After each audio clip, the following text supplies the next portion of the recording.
langsung saja ke pertanyaan pertama. Bagaimana peranan good governance dalam pelayanan publik? Apakah sudah sesuai dengan ketentuan AUPB yang berlaku di Indonesia?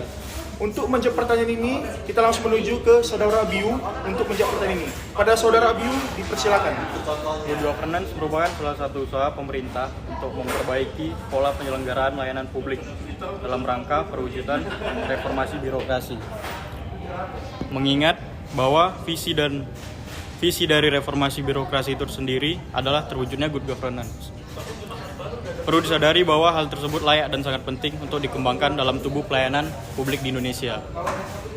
Fenomena pelayanan publik oleh birokrasi pemerintahan syarat dengan permasalahan masih adanya praktik calo.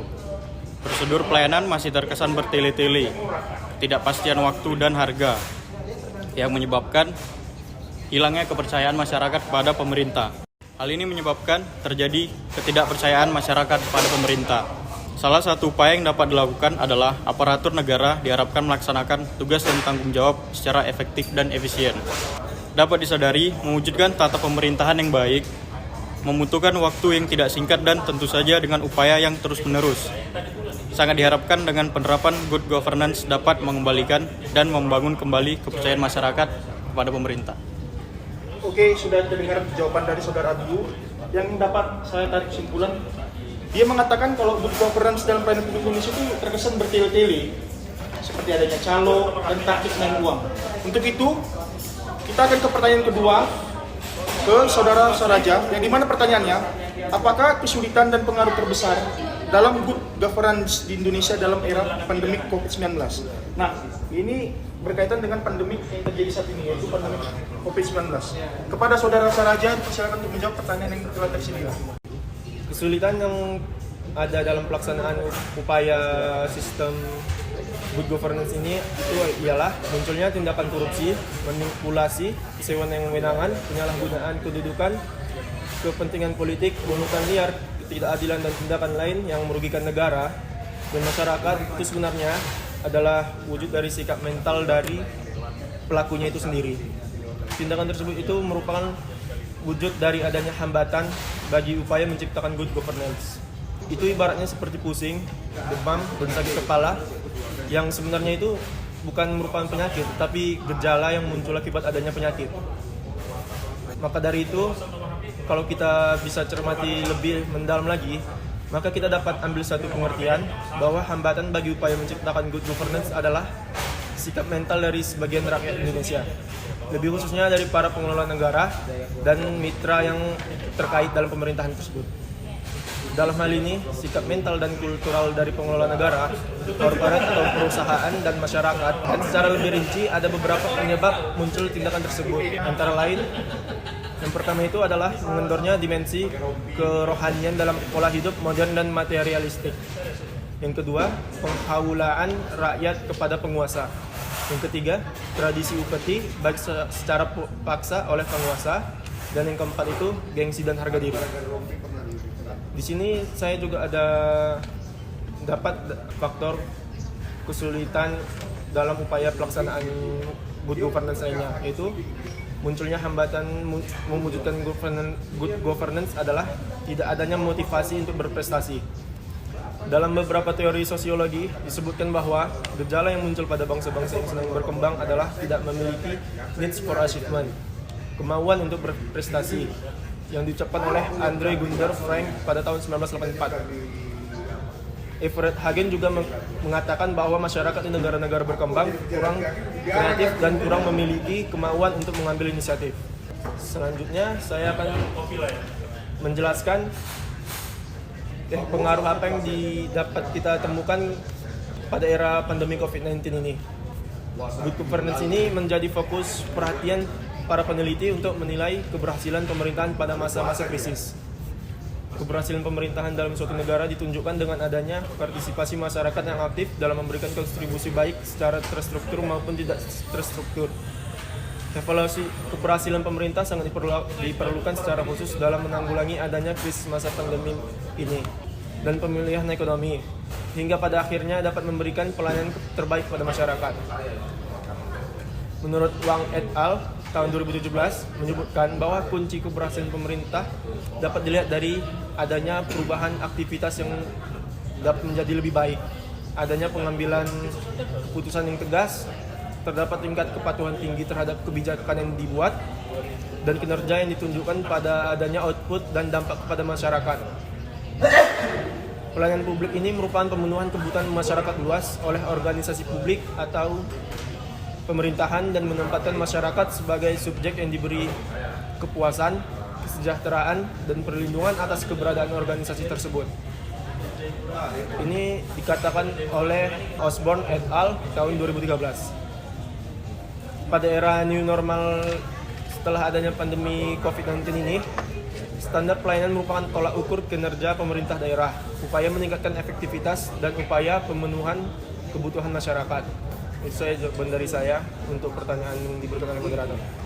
Oke, tadi saya dapat ada kesimpulan dari pertanyaan yang saudara Saraja jawab. Katanya, kesulitannya itu datang dari orang-orang kita sendiri, yaitu datang dari pemerintah kita sendiri. Nah, orang-orang kita ini katanya tidak punya mental untuk membentuk good governance yang baik dalam pelayanan publik. Selanjutnya, kita akan ke pertanyaan ketiga. Mengapa setiap negara seperti Indonesia memiliki sistem good governance? Apakah terdapat pengaruh yang positif dan efisien dalam pelaksanaan selama ini? Untuk itu, langsung saja kita ke Saudara Berema untuk menjawab pertanyaan ini. Pada Saudara Berema, persilakan. Nah, untuk mengapa ada sistem good governance di Indonesia itu karena dengan adanya sistem good governance di Indonesia maka suatu penyelenggaraan untuk membangun suatu bangsa yang solid dan bertanggung jawab dengan adanya partisipasi, kepastian hukum, transparansi, keadilan, berorientasi pada kesepakatan, akuntabilitas, visi strategi, efektivitas dan efisiensi menjadi sebuah sistem dalam pembangunan negara Indonesia dengan menggunakan sistem good governance. Oke, Saudara Berema sudah menjawab pertanyaan yang saya berikan tadi.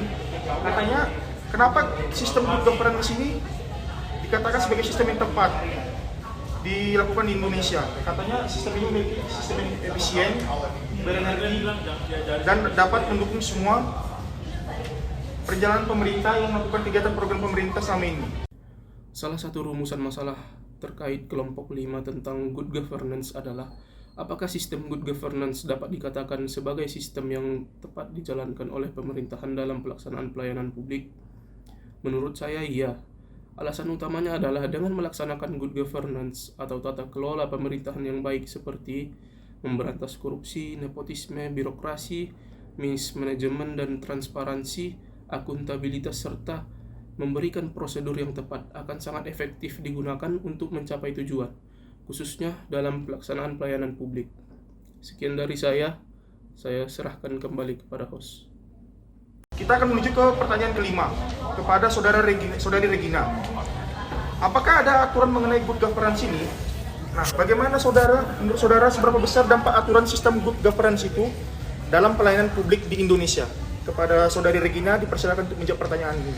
Baik, terima kasih. Saya akan menjawab pertanyaan ini.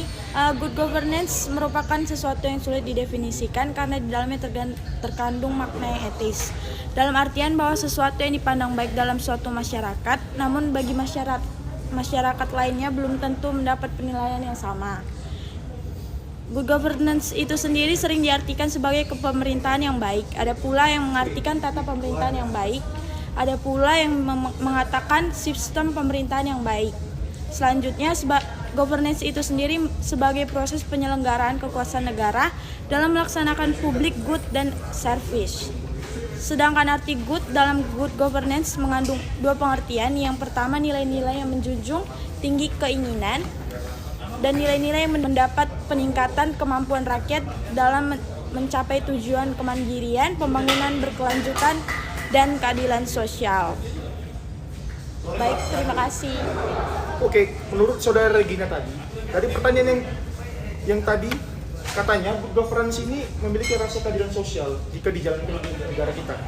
Nah, sekarang kita menuju ke pertanyaan ke-6. Ini pertanyaan menarik karena pertanyaan ini langsung dihubungkan dengan sebuah kasus korupsi yang dilakukan oleh Joko Chandra, seorang jaksa. Nah, untuk menjawab pertanyaan ini, kita langsung menuju ke Saudara Emia yang akan menjelaskan dan menjawab pertanyaan ini dengan jelas. Kepada Saudara Emia, langsung saja persilakan. Baik, dalam hal ini good governance mengedepankan kepentingan umum daripada kepentingan lainnya. Kepentingan bangsa dan negara menjadi yang utama dalam mengelola tata pemerintahan ini. Good governance menyertakan peran masyarakat dalam membangun bangsa karena masyarakat dapat memberikan pendapatnya agar dijadikan suatu pertimbangan.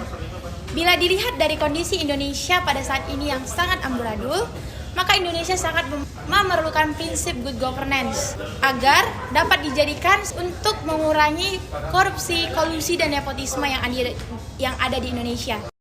Apabila kita lihat dari kondisi Indonesia pada saat ini yang sangat amburadul, maka Indonesia sangat membutuhkan prinsip good governance. Karena prinsip ini sangat membantu untuk mencegah korupsi, kolusi, dan nepotisme. Seperti yang kita lihat pada kasus Jaksa Pinangki Sirna Malasari, di mana beliau adalah tersangka kasus penyuapan uang sebanyak $500.000 atau apabila dirupiahkan senilai 7,3 miliar rupiah dari buronan Bank Bali Joko Segerto Chandra alias Joko Chandra.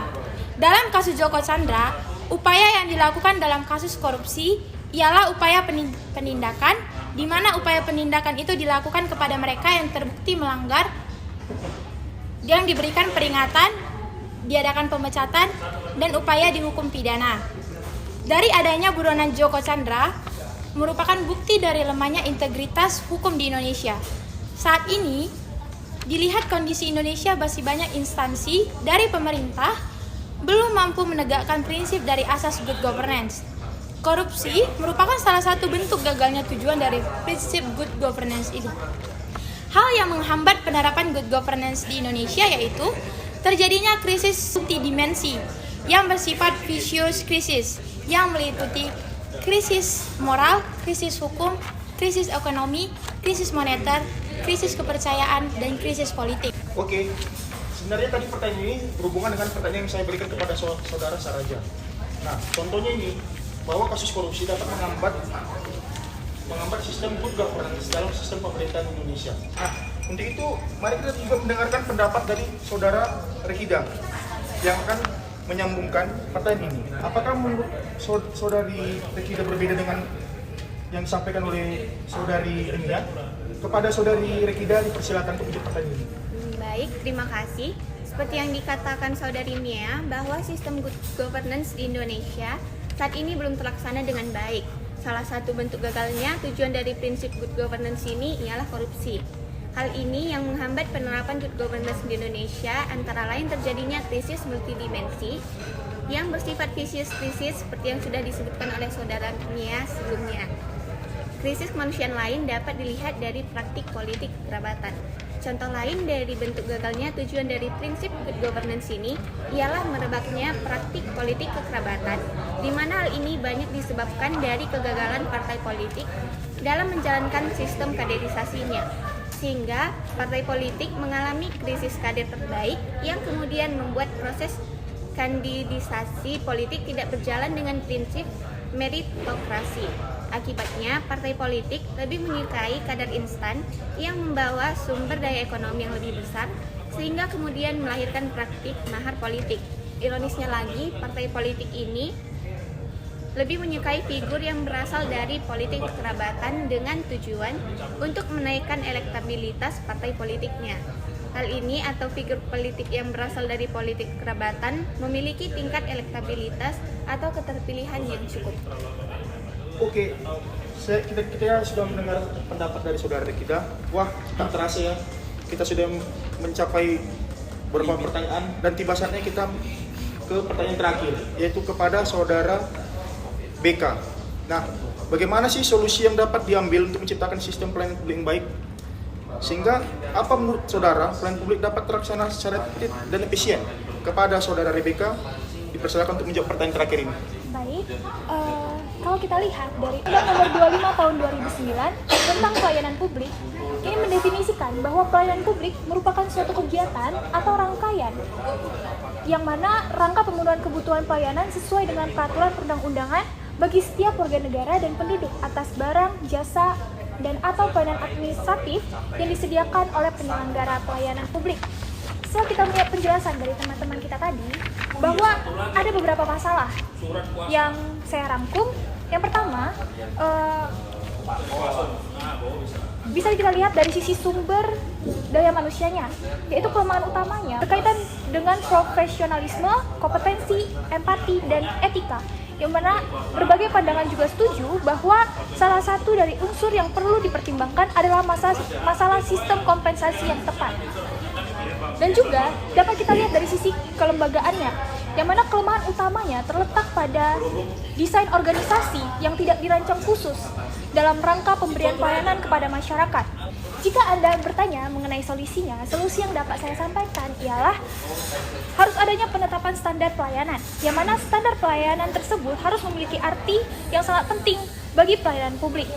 Standar pelayanan merupakan suatu komitmen penyelenggara pelayanan untuk menyediakan pelayanan dengan suatu kualitas tertentu yang ditentukan atas dasar perpaduan harapan-harapan masyarakat dan kemampuan penyelenggara pelayanan. Dan juga harus adanya pengembangan standar SOP untuk memastikan suatu proses pelayanan dapat berjalan dengan baik. Dan juga selain itu harus adanya pengembangan survei kepuasan pelanggan, yang mana di sini masyarakat dapat diminta untuk memberikan responsif, untuk memberikan pendapat bagaimana pelayanan publik yang mereka dapatkan. Baiklah, selanjutnya itu harus ada pengembangan survei kepuasan dari masyarakat, yang dimana untuk menjaga kepuasan masyarakat maka perlu dikembangkan suatu mekanisme penilaian kepuasan masyarakat atas pelayanan publik yang telah diberikan oleh pemerintah. Dan yang terakhir, harus adanya pengembangan sistem pengelolaan pengaduan, yang dimana pengaduan masyarakat merupakan suatu sumber informasi bagi upaya-upaya pihak penyelenggara pelayanan untuk secara konsisten menjaga pelayanan yang dihasilkan sesuai dengan standar yang telah ditetapkan. Dan di samping itu, peningkatan kualitas pelayanan publik juga harus didukung dengan adanya restrukturisasi birokrasi yang akan memangkas berbagai kompleksitas pelayanan publik menjadi lebih sederhana. Birokrasi yang kompleks menjadi ladang bagi tumbuhnya korupsi, kolusi, dan nepotisme dalam penyelenggaraan pelayanan. Baik, itulah yang dapat saya sampaikan. Oke, baiklah, kita sudah menyaksikan tadi beberapa pertanyaan yang sudah dijawab oleh beberapa narasumber yang telah hadir di sini. Nah, saya akan menarik sebuah kesimpulan bahwasanya sistem good governance ini sebenarnya bisa dijalankan di negara kita. Cuman tadi ada beberapa jawaban yang bilang kalau sistem good governance ini harus membutuhkan mental yang kuat. Nah, tampaknya para orang-orang yang menjalankan sistem ini, yaitu orang-orang di pemerintahan kita, tidak mempunyai mental dan gampang kejerat gitu dan gampang jatuh. Jadi mereka tidak bisa menjalankan sistem ini dengan baik dan benar. Nah, contohnya tadi seperti kasus korupsi. Ini sangat memalukan ya, karena kasus korupsi ini sangat bertentangan dengan prinsip-prinsip good governance dan asas-asas pemerintahan yang baik. Sekian dari kelompok 5. Semoga para pendengar mendapatkan informasi dan wawasan agar menjadikan ini sebagai ilmu yang berguna bagi masa depan. Sekian dan terima kasih.